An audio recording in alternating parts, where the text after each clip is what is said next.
Yes. Yes. It is official. It is our first ever, or the first ever, the Malt-eez.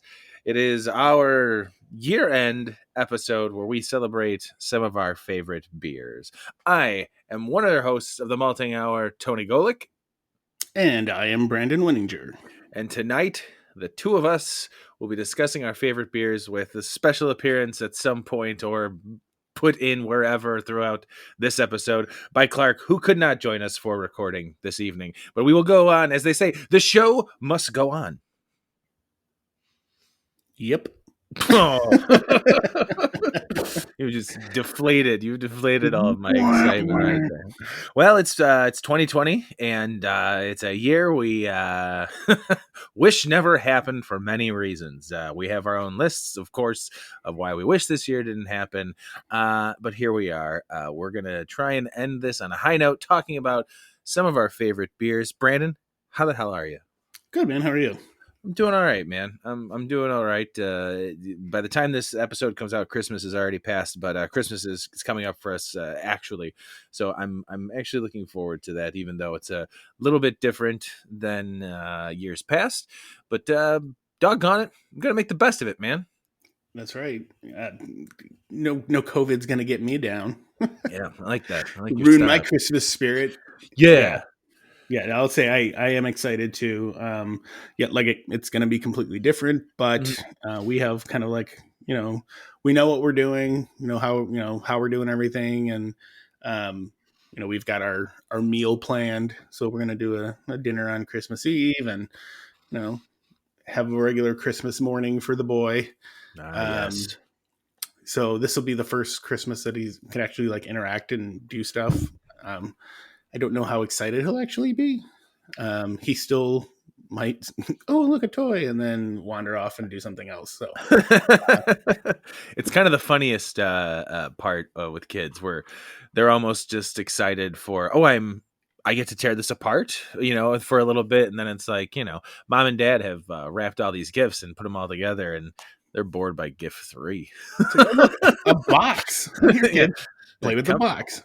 Come back. There's something in the box. We'll go and look at other stuff later. Leave the cats alone. Yeah. It's like, there it goes. Chasing after the cat again. Well, that's cool, man. That sounds exciting. That sounds fun. But enough about Christmas. What do you before we get started, we decided we were gonna not drink a bunch of beers tonight. We were gonna crack open a beer or pour a beer that we wanted to have during the show, and we were gonna start with that. Brandon, what are you drinking right now?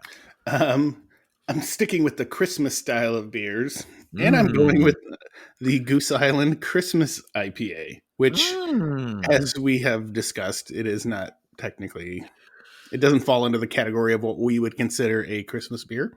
Correct. But it said Christmas IPA, and I said, all right, that's appropriate for the season. So I like it, man. Good call. I will say though, before you get into yours, I haven't tried it yet, so I'm actually just opening it now. So, nice. Yeah, for me, it's a solid English style IPA. I believe that's what it is. It's nice and malty. Not too much, but it's not like sweet malty. But it's it's got a nice. It's a classic IPA to me. It's not. Juicy. It's not too fruity. I think it leans more on the piney side of hops. So that beer is decent. It's a decent beer. It's a good beer. Just not really a Christmas beer for me. Yeah, I wonder if it's like another IPA they've done in disguise, and they're just like, "Oh man, we brewed this like right around Christmas time. Let's call it the Christmas IPA." Green Line. I mean, that's a pale ale. Sorry, but I do enjoy Green Line. Well, I kind of went. I do too. I miss. I believe it's what they end up. I forget what their. What am I thinking of? One of their lagers or Kolsch that they released. At one point, they had a blue line. It was on tap only, and then shortly, like the following year, they released that type whatever that style was, and then call it Blue Line anymore. I was kind of bummed because I did like the Blue Line, which I believe is either a Kolsch or a lager. Similar. But I went in a completely different direction since we were doing the year end and celebrating these beers that we're about to discuss. I decided to crack open something fun. I have a Lagunitas Willetized coffee stout aged in rye oak barrel. It's this year's 2020 version of it. You know what? So the funny thing about that is I almost did that exact same one. That would have been hilarious. Have you had it yet this year? I have not, and Mm. I do enjoy the beer. And it's funny because I was going back through our Instagram, and because when I was trying to kind of think about beers that I've had this past year, Mhm. and I kind of wanted to keep it to stuff I've had on the show, Sure. because Good just to thought. tie that all in. And we had that one I think right at the beginning of the year. The Yeah, same that time was we had my top beer oh that we will be talking oh about.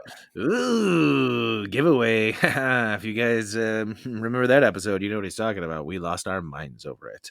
Um, In a we good also way. have we also have some other things on the list, which you know what, if you don't mind, I'm gonna kind of go through. We got some random top things I wanted to go through just based on our show. Do you mind if I go through those? Yeah, go for it.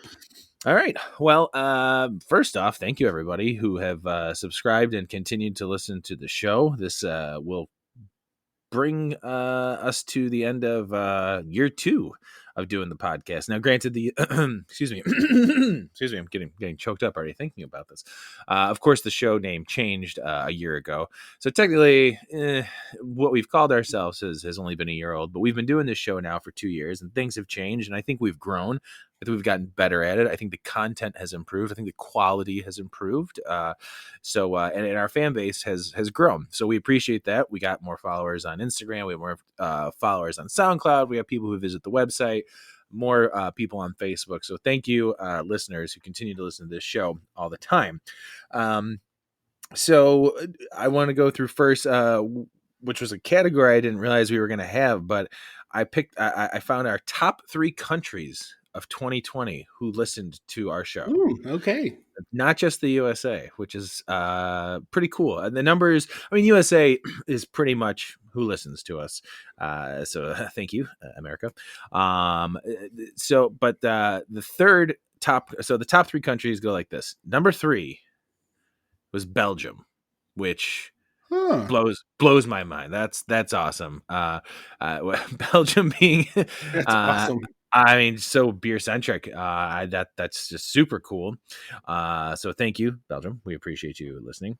The number 2 country to listen to this show is Ireland, which is also super cool. We have mentioned it before, regular listens in Ireland. So that's whoever's listening to us in Ireland. Cheers. Thank you so much. That is awesome. Yeah, definitely. And I, number 1. Oh, sorry. Go ahead. so I was gonna kind of Ireland is Please. kind of known for some special beers too. So Of course. Of course. not to diminish that. No, not at all. It's very super cool. And then number 1, as I kind of alluded to, was the USA. Many, many listens. Thank you. Our home base, home country. Home turf. And then real quick, I went through, I filtered through what our top episodes were for 2020. So I took it from January 1st, 2020 up until yesterday, which when we were recording this, that yesterday would have been December 21st, 2020. So the top 3 episodes of 2020 are as follows. Number 3, episode number 21, North Carolina beers, which I believe was pretty much our first episode. It was our first episode of 2020. I don't have the plays in front of me. I should have wrote that down. But episode 21, North Carolina beer. That's we had some beers brought to us back in the days when we could have friends from out of state come visit us. Yes. We had our friends bring up some beers from North Carolina, and we drank through some, and that was a lot of fun. So that's cool. The first episode of 2020 made the number 3 on our list. Number 2 is episode 29, curbside pickup with our friends and After the Final Pour theme song makers Kevin and Deb Goggin. So Ooh. yeah, that's pretty exciting. I think that's cool that episode. I mean, especially, it's very fitting that for this year of 2020, that the curbside pickup episode would be so high up there. Maybe people were looking curbside pickup. Maybe people just happened to be, we were in the real throes of staying at home and quarantining for the pandemic. Maybe it was just the right time, and that was on there. I'm happy that Kevin and Deb were on that show. I believe that's when we debuted After the Final Pour's theme song. It is. I do distinctly remember that. Yeah, so it's pretty cool. And then our number one episode for 2020. You know what? We really should have we should have had the soundboard of we'll remember this for next year. Drum rolls and applause. Our number one episode for 2020, which is still our number one episode overall. And I, as grateful as I am, there's a part of me that there's some anger. It's episode 15, Afro Beer Chick with Afro Beer Chick. she's a huge baseball fan. No, that's that. I'm honored to know that that's our top episode. ABC, you're a good friend of the show. We love you, and we're very honored and happy to give you the top episode spot of 2020. And that episode we recorded, was that in, yeah, it was 2019. So Are you sure? October of 2019 is when we recorded that. Because Well, it was right. She came in on October. I think we released it like a week or two before Prop Day, and then we had Prop Day, and then we brought it back again. See, that's weird because when I was doing the statistics, well, I have to go back and look at that. I thought the same thing. I was like, I thought that was the year beforehand, because when I look at I'm pulling up right now, when I look at our insights, we started in 2018, in like December of 2018. So right, but a year ago would have been December 2019, which would have been the Christmas episode. But this isn't looking at like when the episode was released. It's looking at how many listens to an episode have happened in that time frame. So your top listens from January 1st to December 21st is episode 15. So you still get it. You're right. Okay. So yeah, it still falls under. It still works. That still works. I mean, there's a very good chance this could be the top one for next year too. So, oh boy, who's gonna knock her out? Nobody. Because when I pull up the all time, I mean, that is hell, I'll get those too. The all time, she's got the most plays. That episode is the most plays. The one right behind her, that episode, it's actually tied, which is episode 10 and 12. Episode 10 is Old Man Beers, or Where It All Started, with Jeff. And then the one tied with it is episode 12, Breakfast Beers and Making Hard Cider, which that's so funny to me that episode is so high up there. And Curbside Delivery is right after that one with Kevin Deb, the one that got second place. So, yep. But yeah, you're right. Yeah, I forgot that. That's how it's. Even though that's one release, it's still the top listens to for the year. So you know what? That still works for me. If it works for you, man. Well deserved. Well deserved. All right. Yeah. So there it is. That's top countries, top episodes of 2020. Yeah, I guess episode 15 should have gave it away of that didn't happen in 2020. Yeah. Ugh, my brain is fried from 2020. Everything's kind of blended into each other at this point. So well, Brandon, I messaged you and Clark last evening that I was going to expand my list a little bit. If you guys didn't do that, that's okay. I'll throw those out there at the end, and we can just still go through the top three. But I also made a little runners up because I had some beers I really wanted to get on there that I thought were just fantastic, but didn't make my list. So I'll allow it. Thanks. Do you have a top three or top five? I have a top three, but I do have contenders that fall underneath that. So, okay. Well, how do you want to do this? Do you want to go through? Should we start? What your contender would be, maybe for number five? Okay. All right. So I guess so. Here's the thing: it's probably tied. So I'm going back, trying to think of all the beers that I've had, which are many. And again, I kind of went through our Instagram and kind of looked at past episodes to see like what we actually had. Kind of wanted to tie it in. Sure. And I think one of the beers that was interesting enough to me that I did enjoy was actually from the North Carolina beer episode. Ooh. And that was the piece of cookie. I figured as much. As soon as I was going to ask you if you remember any beers that you liked from that episode, and that one stands out to me the most. That one was great. What did you like about that one? The flavor on it. So again, I don't. It's been a while since I've had it, and funnily enough, I didn't check that one in, but I do. That's one that I've just consistently remembered being a beer that I enjoyed because there was so much depth to it with the chocolate and like the maltiness, and it was just an enjoyable like I would consider it like a dessert beer. And I remember like as it got a little bit warmer, the more like those flavor profiles kind of came out. And I don't remember if there was mint in there. There is. Yeah. So yeah, that's what I was kind of thinking. I remember the mint kind of coming through too, like subtly, but being like a very, very nice addition to that beer. Yeah. Also, I love that you use the word funnily, and I think that should be added to the dictionary because it Funnily works. enough. Yeah, funnily enough. Yeah, that beer was very good. And as soon as you brought it up, the first thing I remembered was that as it warmed up, the mint cookie does kind of pop its head out, which Yep. is very tasty. Um, so a lot of my beers are all over the place, whether I had it on the show or I just had it on my Instagram. My number 5 would be this was I don't know, I think in March or April.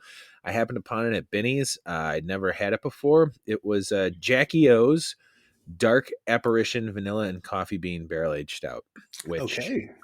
yeah, at that time I was all out of Rev beers for barrel aged beers. I was all out of Bourbon County. I had no barrel aged beers, and I was just kind of craving it.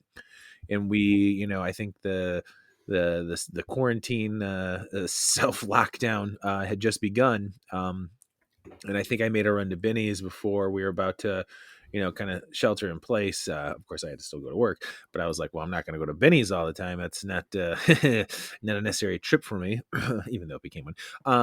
I found that, and I think it was like I don't know, an $8 12-ounce bottle, and I was just it hit exactly what I was looking for. And I did end up having it again later this year because they put it back out. I don't know if it was a different run of it or if it was the same batch, but it was nice and thick, not too sweet, and the vanilla and coffee really stood out. The vanilla wasn't overpowering, neither was the coffee.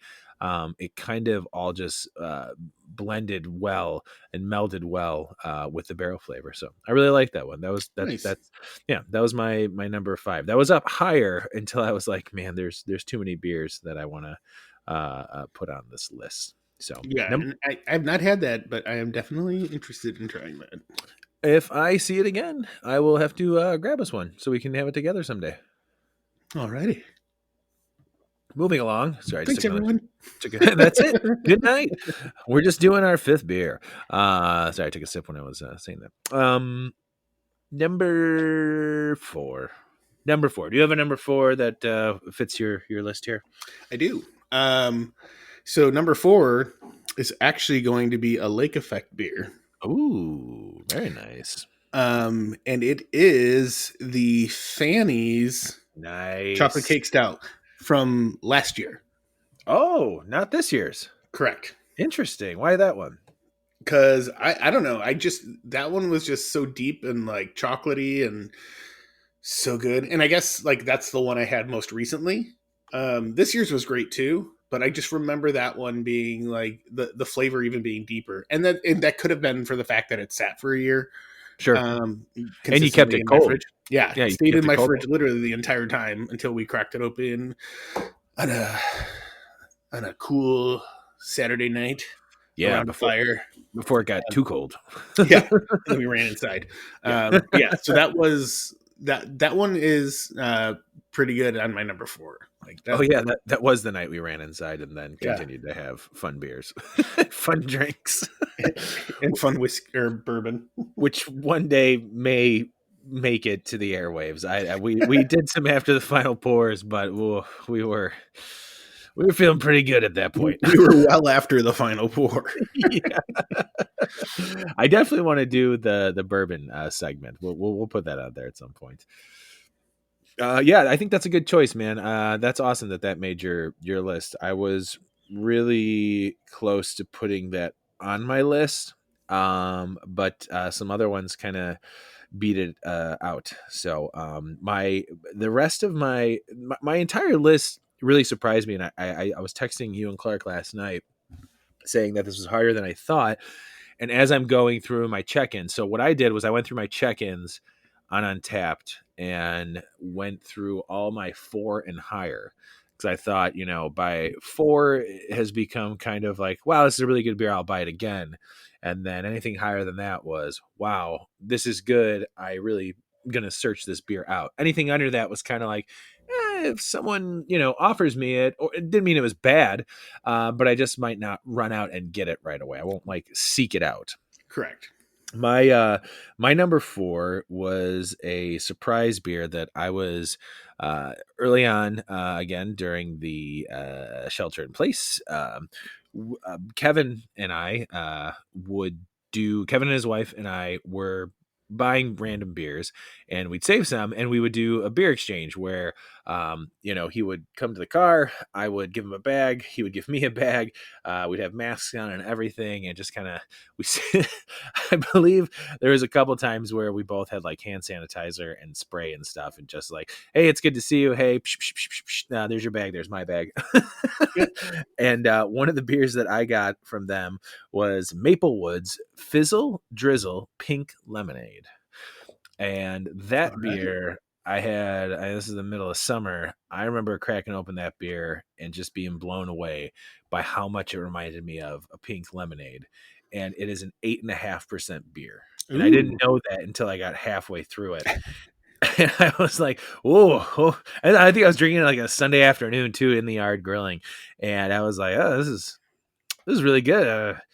Really gonna hit me. What's the ABV? Oh my god, 8.5. Holy cow! So, Maplewood actually just released recently some more of those fizzle drizzles. Not the pink lemonade one, but there's another one. They I forget what it was, but they got a couple of those that they do that are just great. And we have yet to. We've talked about some Maplewood beers, but I think next year we're going to have to really hunker down and do a full episode on Maplewood. Maybe we can talk to them, but if not, I definitely have no problem going to grab a couple of 4-packs and drink through their lineup, what they have available at that time. Did you ever get a chance to try that? The I Fizzle Drizzle? didn't. No. But the pink lemonade thing sounds amazing. Yeah, it is. It's pretty tasty. All right. Well, now let's. We're deep into the episode now, and before we, I think we're spend a little more time on this since we're getting to our top 3, and we'll Dun, get to dun, 1 dun, and dun. 2 in the second half, and I'll go through some of my runners up. Number 3 for the year, Brandon. What is your number 3 favorite beer of 2020? So this one we had the pleasure of drinking at the brewery. I'm giving number 3 to Holslager's Hildeweisse. Ooh, nicely done. And the reason it is very much kind of like a Hefeweizen beer, but what sold me on it was their use of cloudberry in it.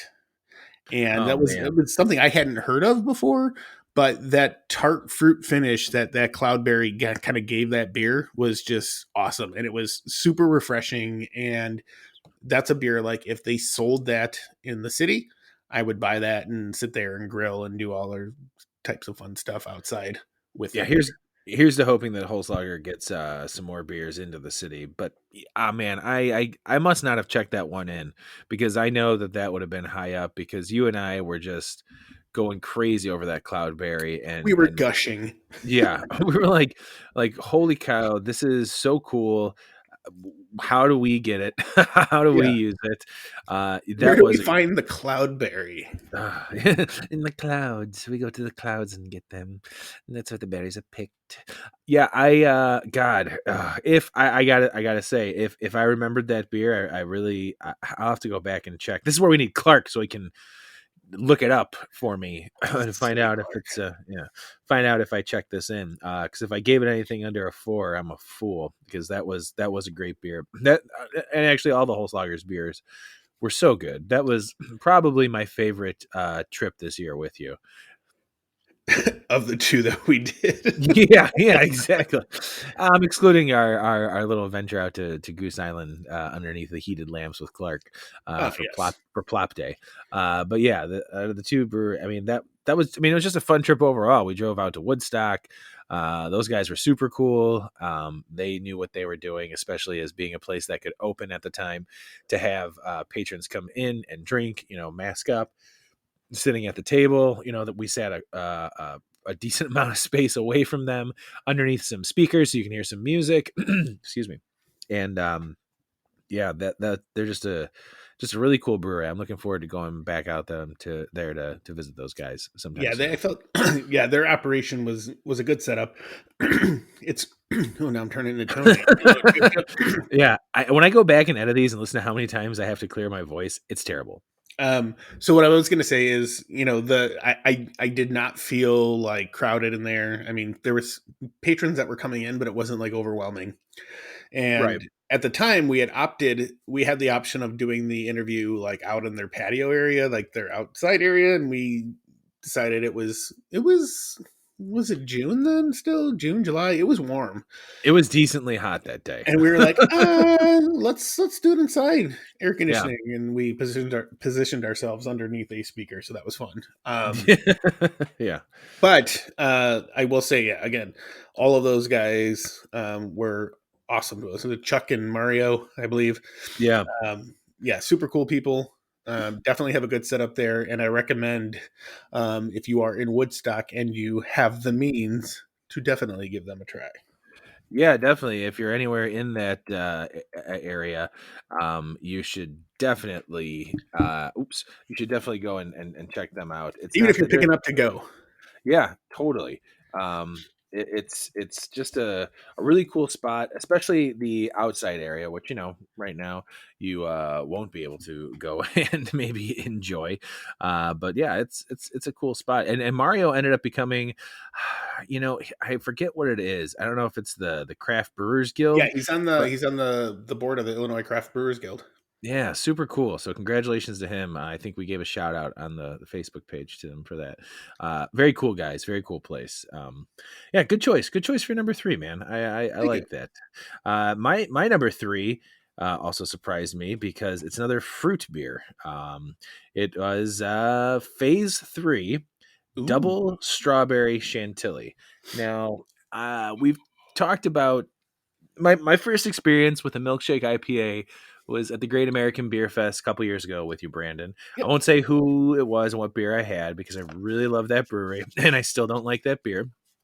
Um, I had a milkshake IPA and I said, you know what, this is not for me. I get it, it does taste like it tasted like what they were trying to get, and I did not like it. This, on the other hand, this milkshake IPA, which is also very high in alcohol. But God, you know what? All my top 5 beers are high alcohol beers. Ew.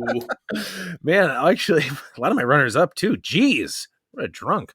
I think that's another 8% beer, 8.5% beer. But I split it with my neighbors over the fence when we did, I think, our fall beer tasting. And boy, they just nailed that one. It was nice and creamy. Uh, Vanilla, strawberry. The strawberry didn't taste fake at all. It wasn't like drinking a smoothie or anything. It was spot on, like strawberries and cream with a touch of IPA. And I know they made other chantillies. They got a peach chantilly that I also tried. Those beers are just super. Phase 3, um, I I really like those guys. I think they're doing some great beer, and I look forward to drinking more of their beers in 2021. But yeah, so those are our top, well, bottom three of our top five so far. And I think Yeah, now bottom three, would no, be bottom two. We did, or no, no, we did we this. did Yep, we did three. We did yep, three we so did, far. we did. We did Right, three. right, right, We right. did, we did three. Come on, man. We did three. Back up, back up. I think right now is gonna be a good time for a break. Hold on one second because I gotta pull up the information that I originally had available.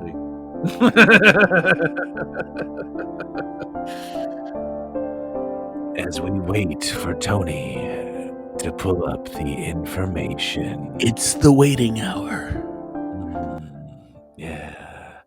All right. So we reached out recently to the internet. We appreciate all the music that we have gotten in the past from people and music that we've played on the show that we shouldn't have played. We decided enough's enough, especially when it comes to 2021. We want to get some real, artists who may not be signed or who have their own thing that they're doing as far as a record label. And we reached out online and we got a pretty good amount of artists that were willing to give us some music. So this song is the first one who responded to us. I'll read a little bit from them and then we'll get into the song. Hailing from Oslo, Norway, Beach Bomb gives you Ooh. surf rock from the cold waters of the north. The song that we're about to hear, Night Surf, tells the story about a lone surfer surfing somewhere along the coastline of Norway on a cold winter night, which I thought was very, very appropriate for tonight. So we're going to take a break. You guys sit back, enjoy some surf rock here from Beach Bomb. Why the hell did I'm looking at it and I had to stop and think. All right, this is Beach Bomb. Here we go. Night Surf.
And we're back. Jesus Christ.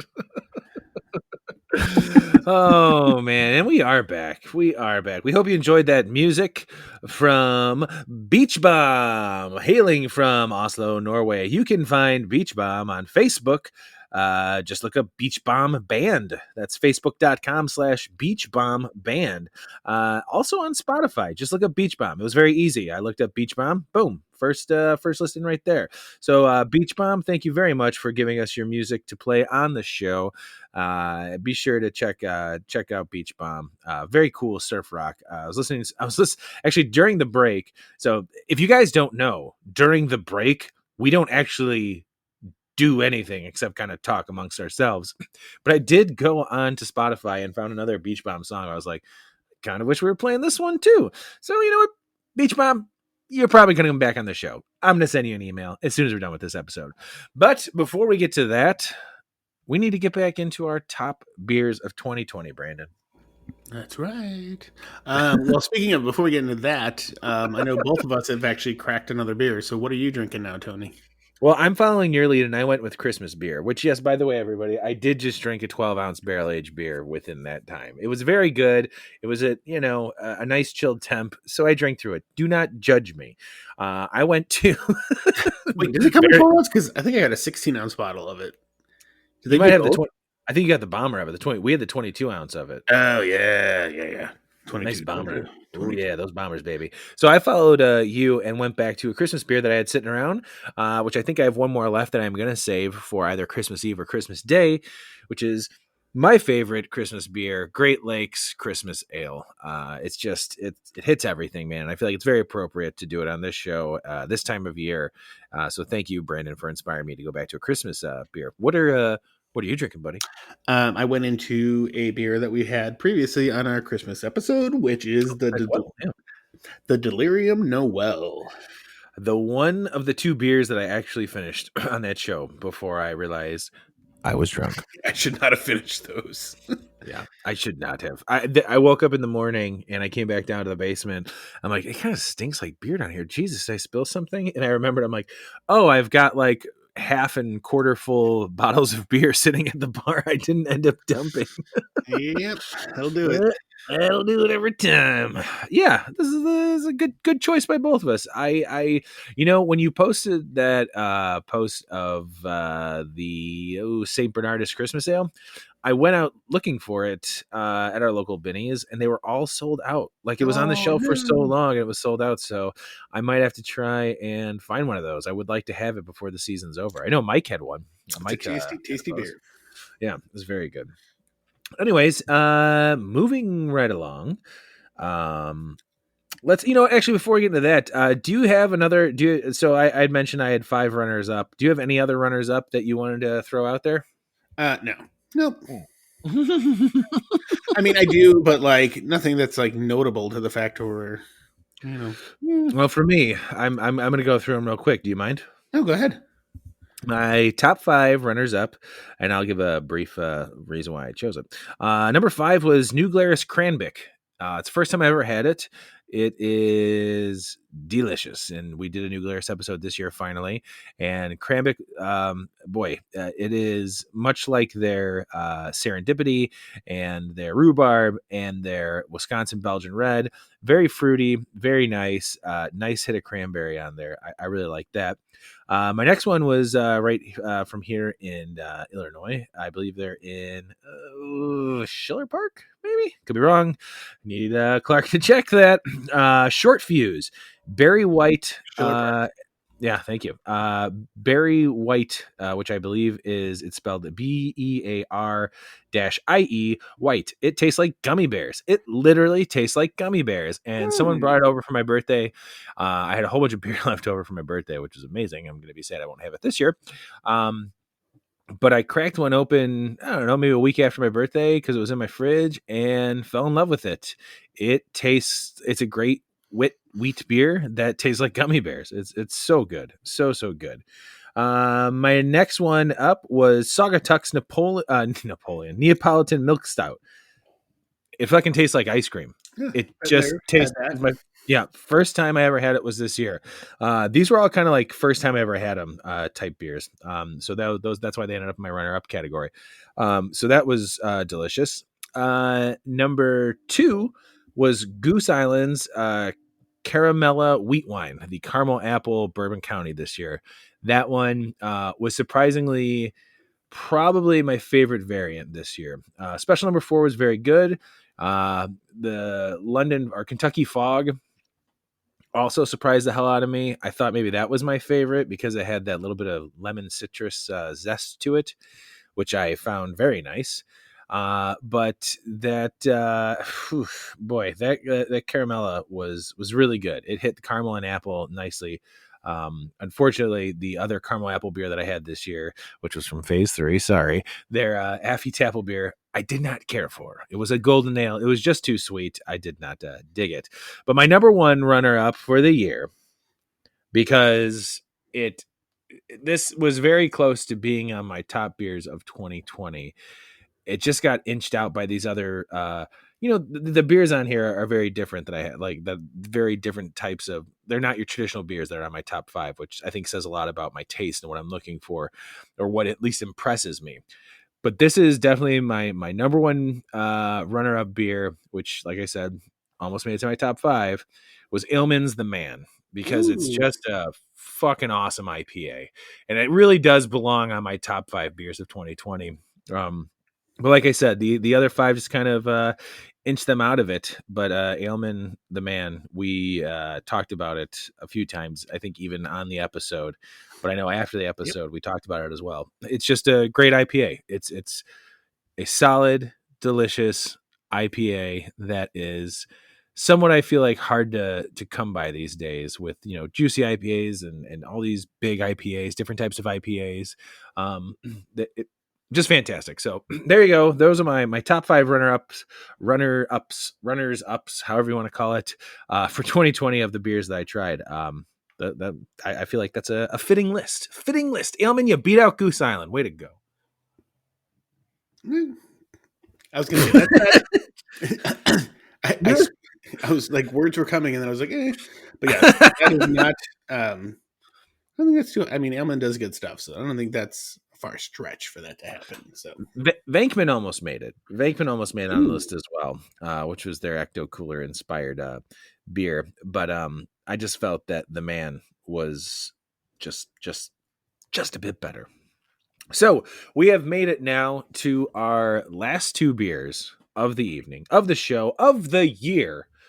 And Brandon, I'll let you kick off what your number 2 beer of 2020 is. so I went with a beer that we actually shared with the gentleman from Ailman, which Ooh, was the Watermark Aquatic Punch. outstanding choice, my friend. That was a fantastic beer, to the point where it almost tasted like fruit punch. It was Yeah. that good. It was a tasty, tasty beer. Mm-hmm. And then Sorry, we you did caught, that you as caught an me after. mid sip. We did that as an after the final pour.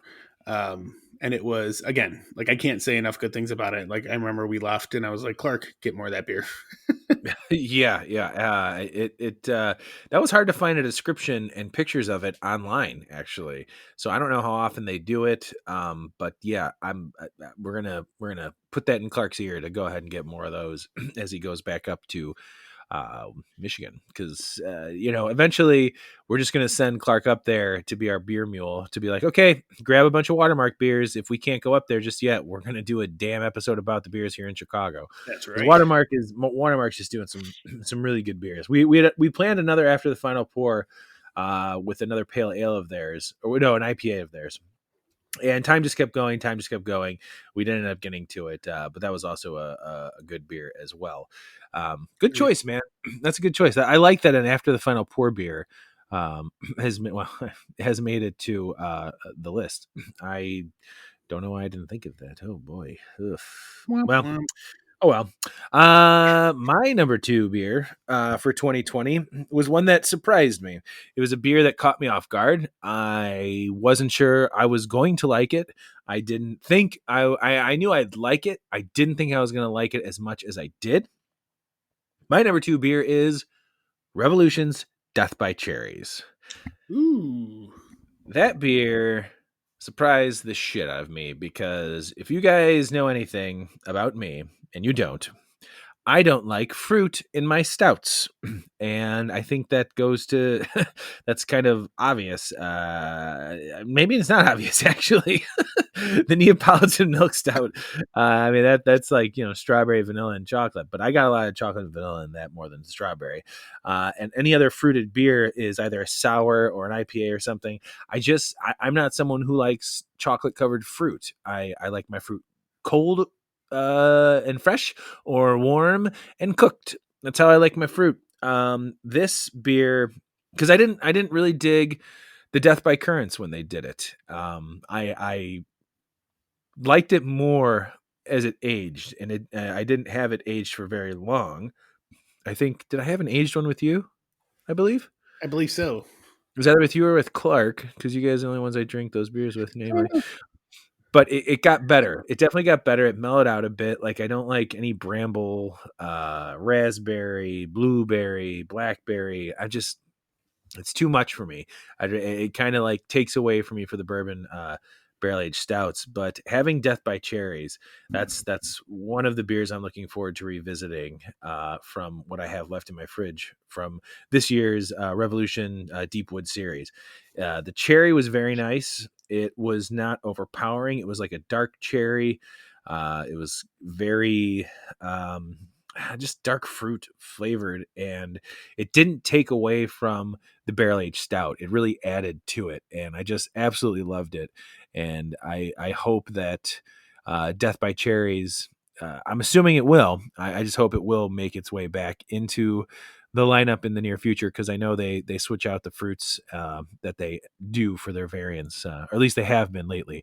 I also know there's a cherry Eugene, which is a cherry Eugene porter. I don't think that's barrel aged, and if it is, boy, I'm missing out on that. But that's something I would like to have as well, because Eugene Porter is one of my all time favorite beers. It has remained in my top 10 beers of all time, even now. So yeah, that was my number two beer. I was very happy. Brandon, did you get a chance to try Death by Cherries? I did. Yeah. It is phenomenal. And again, like I feel like the cherries, it doesn't taste like, it's not like a strong like cherry syrup type thing. I do get kind of like a maraschino cherry vibe from it, but it's very subtle, but it complements the stout so nicely that I was like, this is enjoyable. Yeah, it doesn't put off that fake artificial fruit flavor that I know cherry is a hard one to get into a beer, where it does, especially a stout. I feel like you might end up with something that tastes like cough syrup. Yeah. Nope. Agreed. Yeah. So that's my number two pick for the year. You know what? Before we get to our number one, what I'd like to do right now, we're gonna insert Clark's top beers. Now, we have no idea how Clark's going to do this. He's recording it tomorrow. We're going to edit it into the show. It could be quick. It could be long. It could be 3. It could be 5. It could be all of his other crap that I also. Yeah, exactly. I do, because I do want to get into our Untappd info. Brandon, did you write that down? Or do you have that in front of you? Oh, sorry. Catch. Ooh. All right, you answer that question when I'm done. Because here is our special guest and latest addition to the Malting Hour. Here is Clark with his top beers of 2020. Hello, gentlemen. Sorry I couldn't make the main show. I apologize. But I'm here to give you my year in review and my top beers of 2020. I'm going to start with my Untappd year in review. I had 187 checkings. I know I can probably do better, but 187 isn't bad. Brandon, I know I hear you need to do a little better work on that. So next year, I need to see you up in the 50s, okay? So the most checked in beers I had, and this is no surprise, except for the third one. And 2 of these are my go-tos. First one being Anti-Hero. That's my go-to regular old IPA. I drink that all the time, probably a little too much. Second is Beezer. That's become my go-to hazy, juicy IPA. It used to be Les Jus at Alarmist, but I I've since kind of moved on to Beezer, and they just had a nice little deal over at Old Irving. I think it was about $9.75 for a 4-pack, so I picked up a couple of those the other day. My third most checked-in beer at 2 was Bourbon County Double Barrel. So, I guess that's how it goes with Double Barrel these days. Breweries, also no surprise to me. Goose Island, all those bourbon counties. Revolution. Revolution's probably my favorite brewery if I had to choose these days. And I live close by, so it's easy to do those curbside pickups. And then third, Watermark, as that probably also comes at no surprise to the listeners, as I'm always up in Michigan, stopping by Watermark to try out their new beers. And friends that I checked in with, well, I only have about 3 friends on Untappd, and only 2 of them actually check in and I drink with, and that's Brandon and Tony. So I need to find some new friends next year. All right, let's move into the Malt-eez for Clark 2020. Coming in at number 3.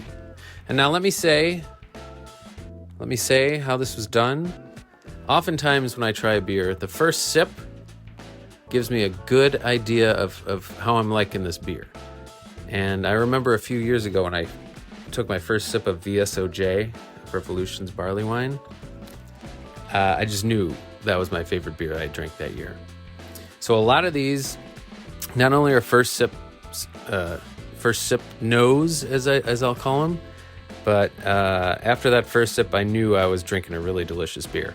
So number 3, and this is a bit of a surprise for me, because I'm not a coffee beer lover, but Supermassive Cafe Death from Revolution is my number 3 beer of 2020.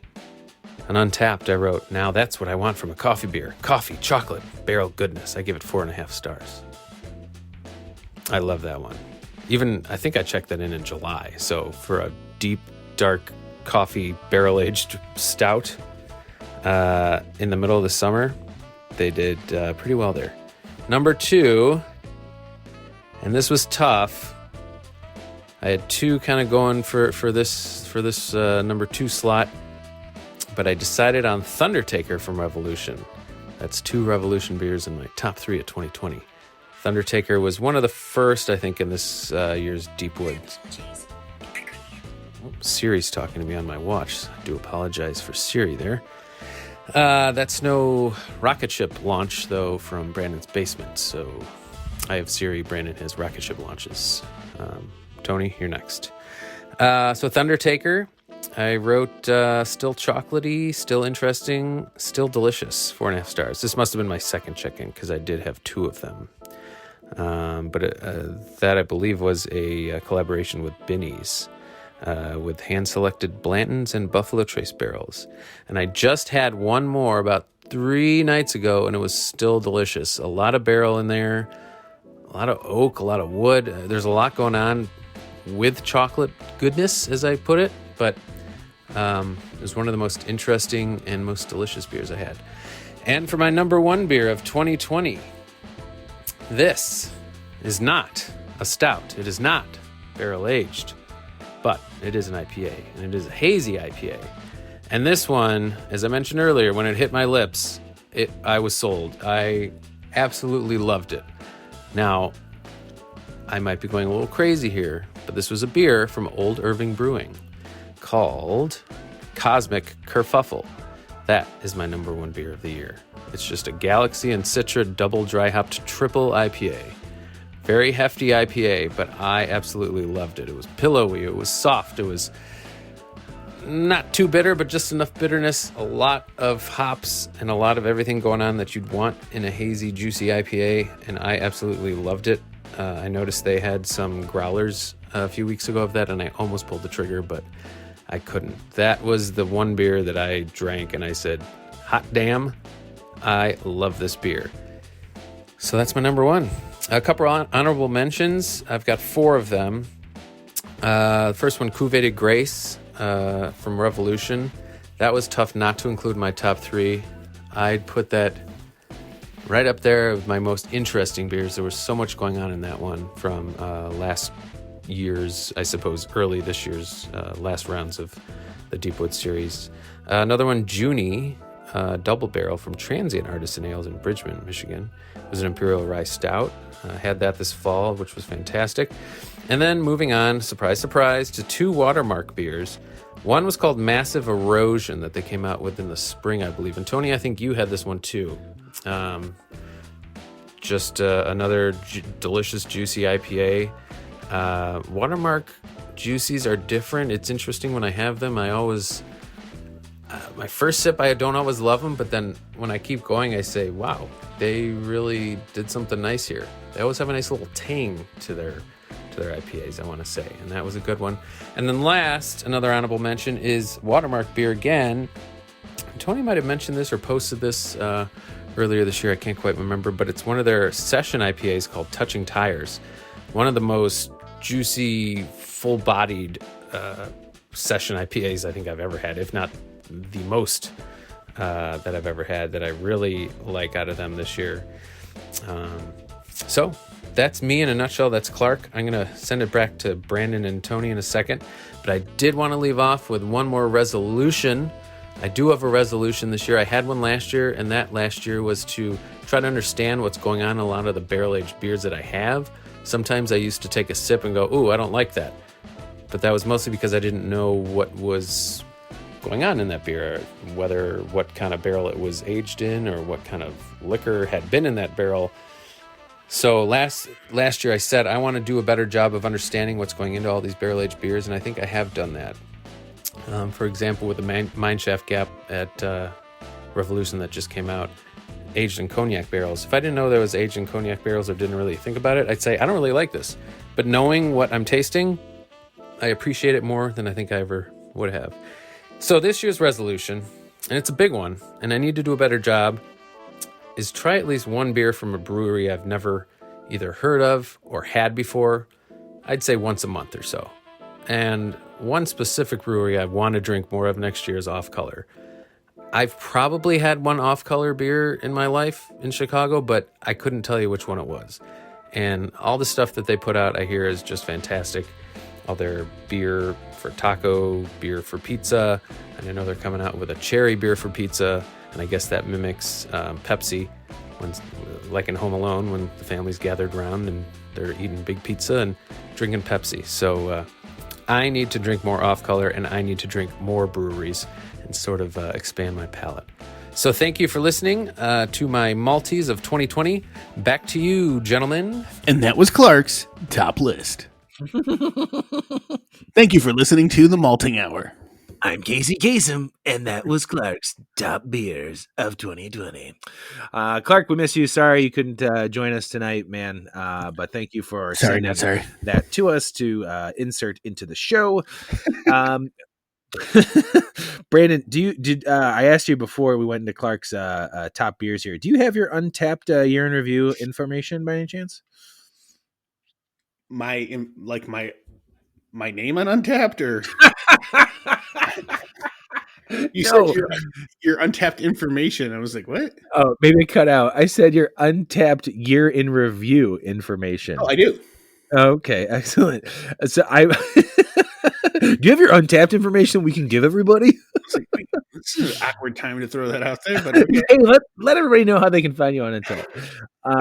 So I jotted down what was my first beer of the year, how many beers I tried, my top breweries, and my top style. So if you have that in front of you, I'll go ahead and tell everybody. That's hilarious. What's your Untappd info?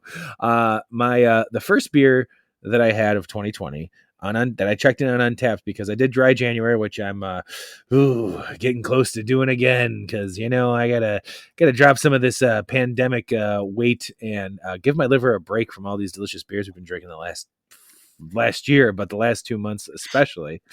But it's very fitting, because my first beer of 2020 is going to be reminiscent of what my first beer of 2021 is going to be, which I checked in on January 31st, and I have January 31st because that was a Friday. I said, you know what, we're done. Let's do it. My first beer was Revolution's VSOD. Very special Old Death, which is their longer aged version of Death Star, and that was like, oh, it was so good, man. I still remember it. Brandon, it reminds me of we went to Great American Beer Fest, and I still forget that it escapes me the barrel or the pastry stout that we had. Modern God, times. yes, Modern Times. What was it? Something of Zool. Um, that beer. That's what it reminded me of. This Yep. this tastes like chocolate and fudge and vanilla and barrel. And if anybody else is sitting on their VSOD, you are doing it no justice. You drink it now. I know it's going to taste good, but that just Fellowship tasted of it. Zool. Yes, the fellowship. Oh, look, we got a new Clark on the show. He just carrying the weight when he's not here. You just had to throw in the right on top of that, Rose, and we would have been good. Thank you. So that was my first beer of 2020. Brandon, what was yours? Funnily enough, so this Finally, it's back. oh shit, where did it go? Well, Should be like the first thing no, I on know it the. is. So, what this kind of goes against your whole dry January thing because this is a beer we had January 16th, 2020. Because Good I think job. your dry at the time, your dry January was like everything except for stuff we do for the podcast. Correct. And that is when we enjoyed the 2009 Old Stock Ale from North Coast. Oh, that beer. You know what? And that beer was really close to making my list. Not going to give anything away. That was very close to making my list. Um, but boy, I don't know why it didn't make my list. Yeah, I mean, I just like I keep just thinking again because I always kind of try to keep everything like as closely related to the podcast as possible. But like the Better than fact I did. the fact that we raved about that so much and still do was I was like, that's my top beer, man. It held up so well for what 11 years. 11 years, yeah. 11 years. And we Flippin' tastic. when we talk about how we've gotten to the point where we're going through your cellar, and now we only really hold on to beers for what, a year maybe, some of the newer stuff as much as we can, Yeah, maybe a year or two, but yeah, that was such a great beer. it Ugh, was. so good. um this is embarrassing because excuse me, I burped. It says the average Untappd user tried around 49 beers in 2020. Cheers. My unique beer check-in for 2020. Are you ready for this? Go ahead. 260.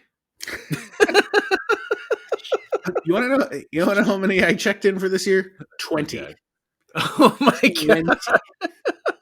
And that's because like I didn't check a lot of stuff in. No, I know. I figured you probably. I mean, I know you don't always check in your beers because I get notifications when you do. I'm interested. I don't know if Clark did it in in his little insert that we did. I'm interested to see how many beers he checked in. I'm pretty sure he's up there with me. But that also includes like home brews, and when I did some of the over the fence tastings with my neighbors, socially distanced, where we did these little 3-ounce pours. So I counted all those beers when I checked them in. So that's in there as well. Now, does that mean I didn't drink a lot of beers in 2020? No, but I had 260 unique beers that I tried this year, which, to be honest, I'm pretty excited about and very happy about that. I got to try that many beers this year, all new beers, at least maybe not all new, but like, but like at least like a new year version of it, like a 2020 version. So that's pretty exciting. Yeah, so that's embarrassing and exciting at the same time. Top breweries. I will. My top 3 breweries. Brandon, do you want to go through what your number 3 was? Oh, Because it's on the. It's a part of the. And if you guys use Untappd, look at your year in review. It should be on when you first open up the app, right at the top. It'll show your year in review and it'll give you all this again, so information. mine's pathetic because I haven't checked in much. So my 1 and 2 are tied with Interesting. Lexington Brewing and Distilling Company, which would be Interesting. for probably the Kentucky bourbon, the porter, the peppermint porter. Oh yeah. And then my other number 1 is Holslager, or number That 3. Sorry. wow. So you didn't check in any Bourbon County this year? Nope.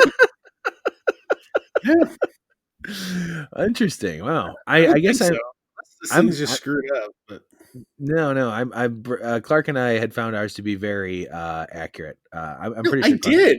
You know what? No, I did, and it didn't. It doesn't show up. That's weird. it's very I weird, don't know. especially Here's the because Kentucky, the peppermint. That's weird. That like that's the you had that beer once, and I know you've had Goose Island more than once. Yeah. Huh. Well, speaking of Goose Island, that's my number 3 on my brewery for the that I checked in this year, and my number 2 was Hop Butcher. I did venture out this year to try more of the Hop Butchers. Now, we haven't had any Hop Butcher on the show just yet. That is also a brewery on the list for 2021.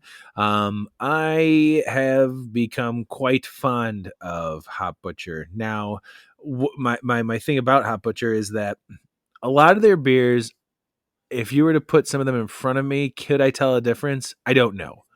And I don't mean that in a negative way. They just make really good beers. I mean, I seek out their hazy beers, their double dry hop beers. And actually I take that back because as of right now I have 2 different ones in my fridge, and there is a difference, but I sent this to my cousin Paul recently, who's part of the 212 Brew Club.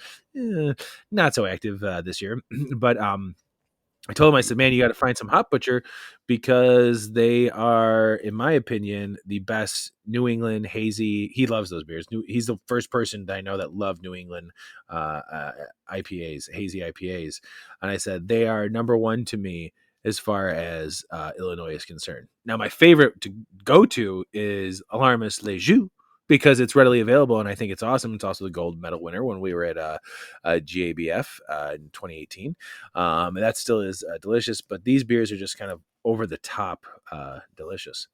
Enough gushing over Hop Butcher, but my number 1 brewery does not surprise me for how much we've done after the final pours. We did an episode with them this towards the end of this year, how much we've drank those beers.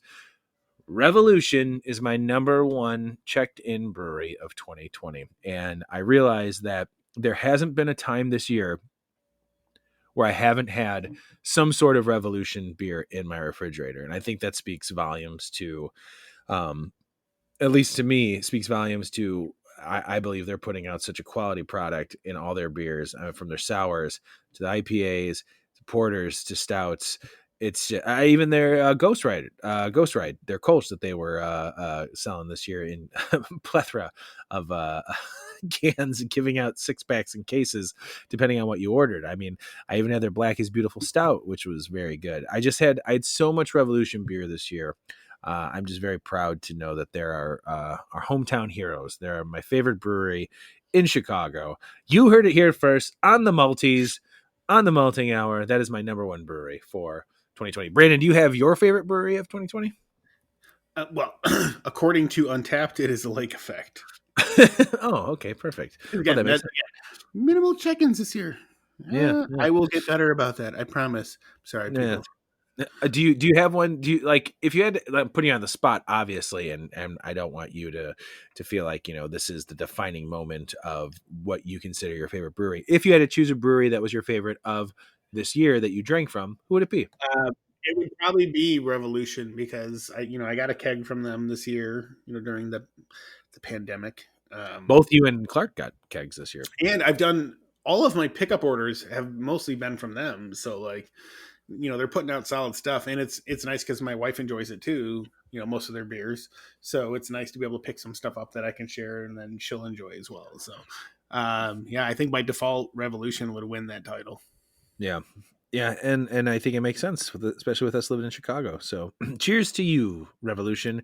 You get a multi for our favorite brewery. I think Clark, to be honest, I believe Clark is also, his number 1 brewery was Revolution as well for his check-ins, and I think he would probably agree with us that Revolution is our favorite brewery for the year. So, I will hereby officially announce the our favorite brewery for 2020 getting the official Malt-eez is Revolution Brewing here in Chicago. So congratulations, Revolution.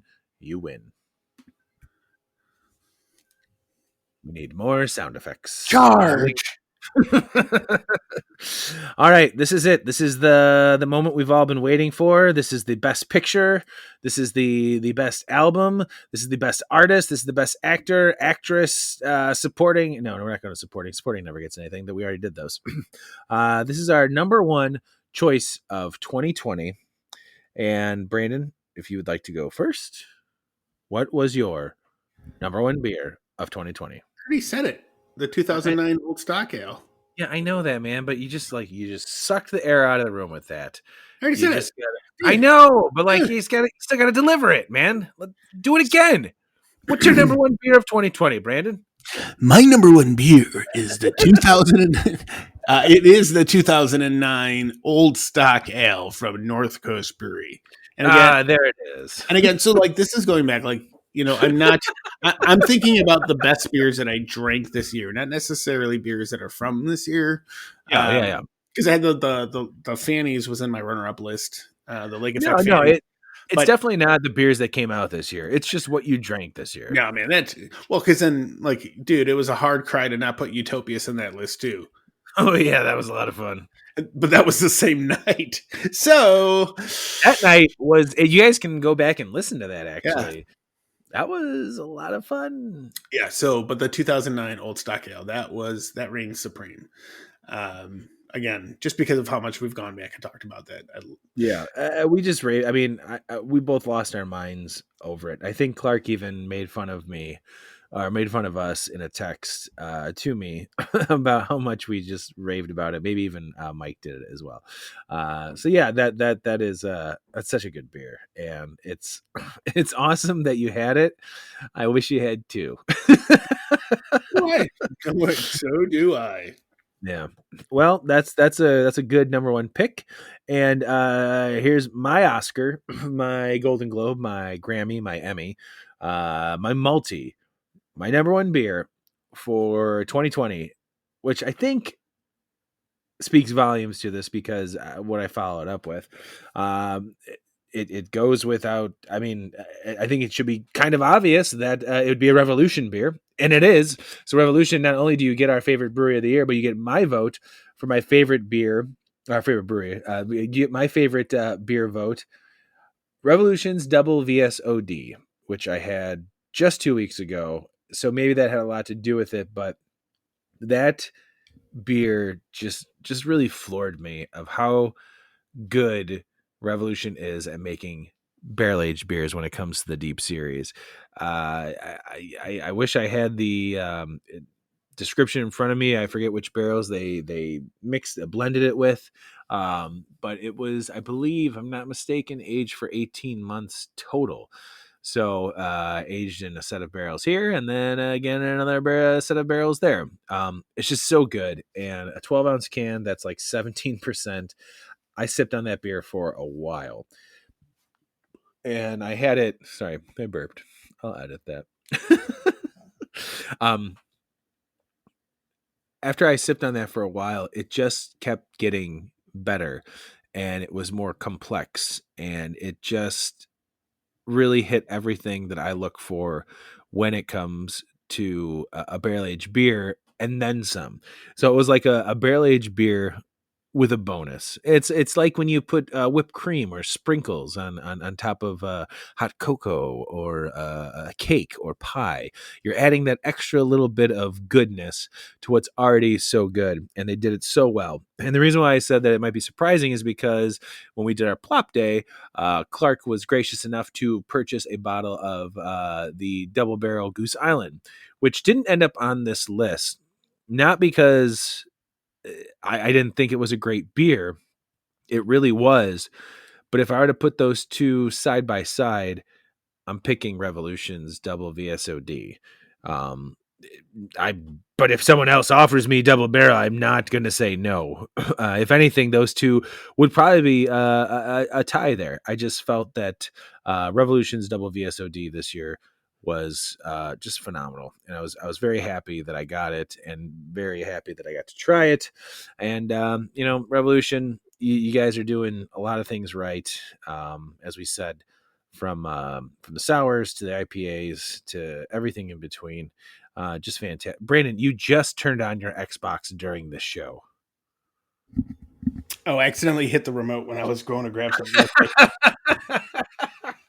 I'm giving my speech to Revolution, and I just saw on my TV and on my computer, you're online. Fantastic. Oh man, that's hilarious. Yeah, man. So that's it. That's our top beers and top breweries and I top have not everything. had the VSOD, so You've not, very disappointed. Brandon. That's gonna be the double, yeah, the double. double VSOD, yeah, correct. Brandon, that's my first beer after Dry January. I have one left. Ooh. You and I may have to get together in your yard or in my yard, in front of your yard, because you got a propane fire. I've got wood fire. We might have to get together. You know what? We're not might. We have to get together and share this. You have to have this with me. Alrighty, I'm down. This way we can, maybe we'll brew something too, because we have to. You got to try it, man. You can hold me to this right now on the episode that you and I will try this together, because double VSOD was quite good, and I wish Clark was here to back me up on it, because I know he did try it as well. All right. But there it is, everybody. This year's and this show's first Maltese. Something I think we'd like to make a tradition each year. What do you think, Brandon? I agree. It's like the Dundies, but with booze. Better booze, I guess. Yeah, Not done at the Chili's. Oh man, yeah. This was fun. I had a lot of fun.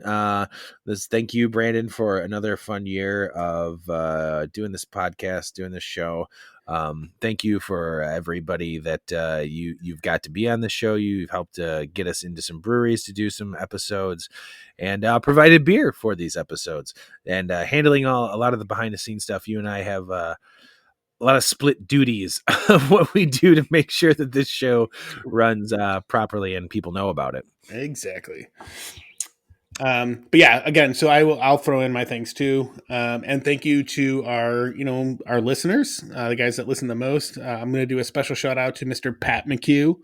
Mm-hmm. Clark, you no longer are a top listener, or not at all. You don't count as a listener, Clark, but thank you for joining the show. Yeah. Pat McHugh, Mike Vertucci. Thank you guys for listening. Those are just guys we know that just listen all the time. Yeah, there's other listeners that listen a lot. We just don't know who they are. If you are a solid listener who listens all the time, let us know, and maybe we have some goods for you. Email us at info@themaltinghour.com. Again, info@themaltinghour.com, and tell us what you love about the show, and we might have something special for you. That's nice, yeah, because our whole question thing never worked out. Nobody responded to that. No, Pat did. Like, oh, that's right. 3 or 4 months later. That's right. Well, hopefully, as listeners grow for the next year, we'll get some more responses on that. But yeah. So thank you, everybody, for another fun year of this show. Because we do get people who interact with us as far as likes, shares, listens, things like that is the reason why we keep doing this show. And without you guys, it would just be us talking to each other about beer, which we already do. Yeah. We just thought it'd be more entertaining if we put a microphone in front of us. Yeah, we talk to you guys about it. It's kind of narcissistic. Podcasting, how to be a narcissist. Right. But that's gonna do it for 2020. This is our final show for the year. I don't know. Are we taking a break, Brandon? Are we gonna take a week off or something? We can. It is the holidays. It is the holidays. We might take it. I know last year we took a whole month off. Yeah. We'll see how it plays out. Yeah, we'll see what happens. We maybe we'll put up some of those after the final pours that Brandon and I did. Also, if you go to our SoundCloud, and maybe it'll be up on the website soon. If you go to SoundCloud, you can listen to there's a playlist that we created for all 10 episodes of After the Final Pour. You listen to all those shenanigans where we just ramble on and drink one beer, pretty much one beer. Yeah, it's just one beer, one beer only, and just go off on random tangents. Like there's no edits on those at all. I'll throw that on the website so it's easier for people to find. There you go. That's at themaltinghour.com. Brandon, this is the last time we're going to do it, because the first full episode of 2021, we're going to have those bumpers up. Brandon, where can people find you on the internet? You can find me on Twitter at bdub81 and on Instagram at bmdub81. And if you do want to follow my minimal check-ins on Untappd, it's bdub drinks beer on Untappd. Ooh, look at you!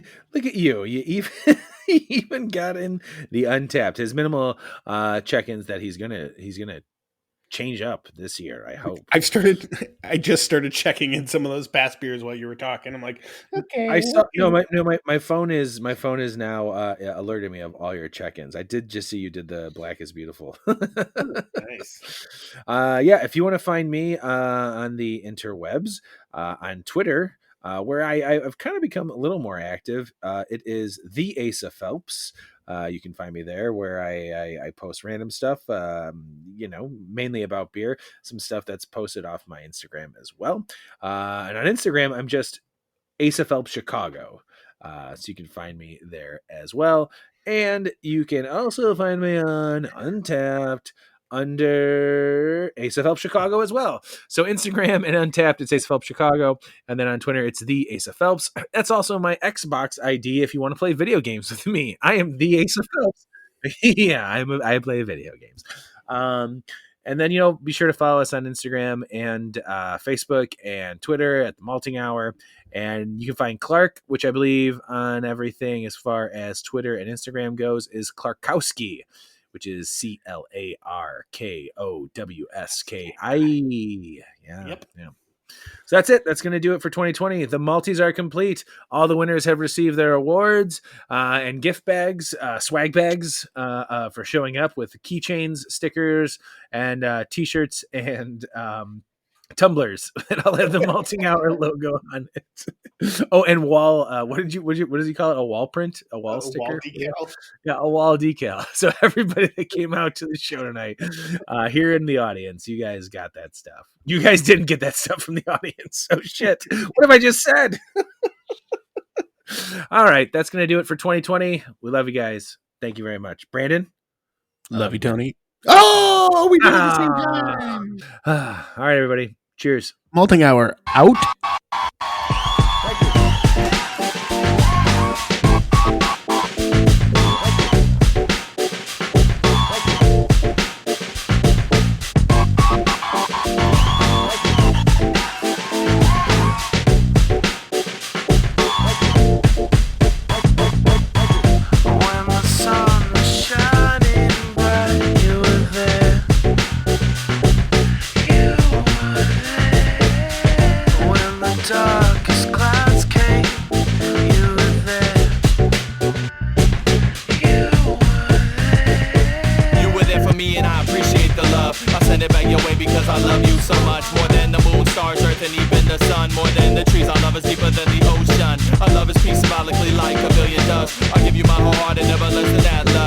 Take me higher more than any kind of drug, and I'm telling you all of this, girl, because I wanna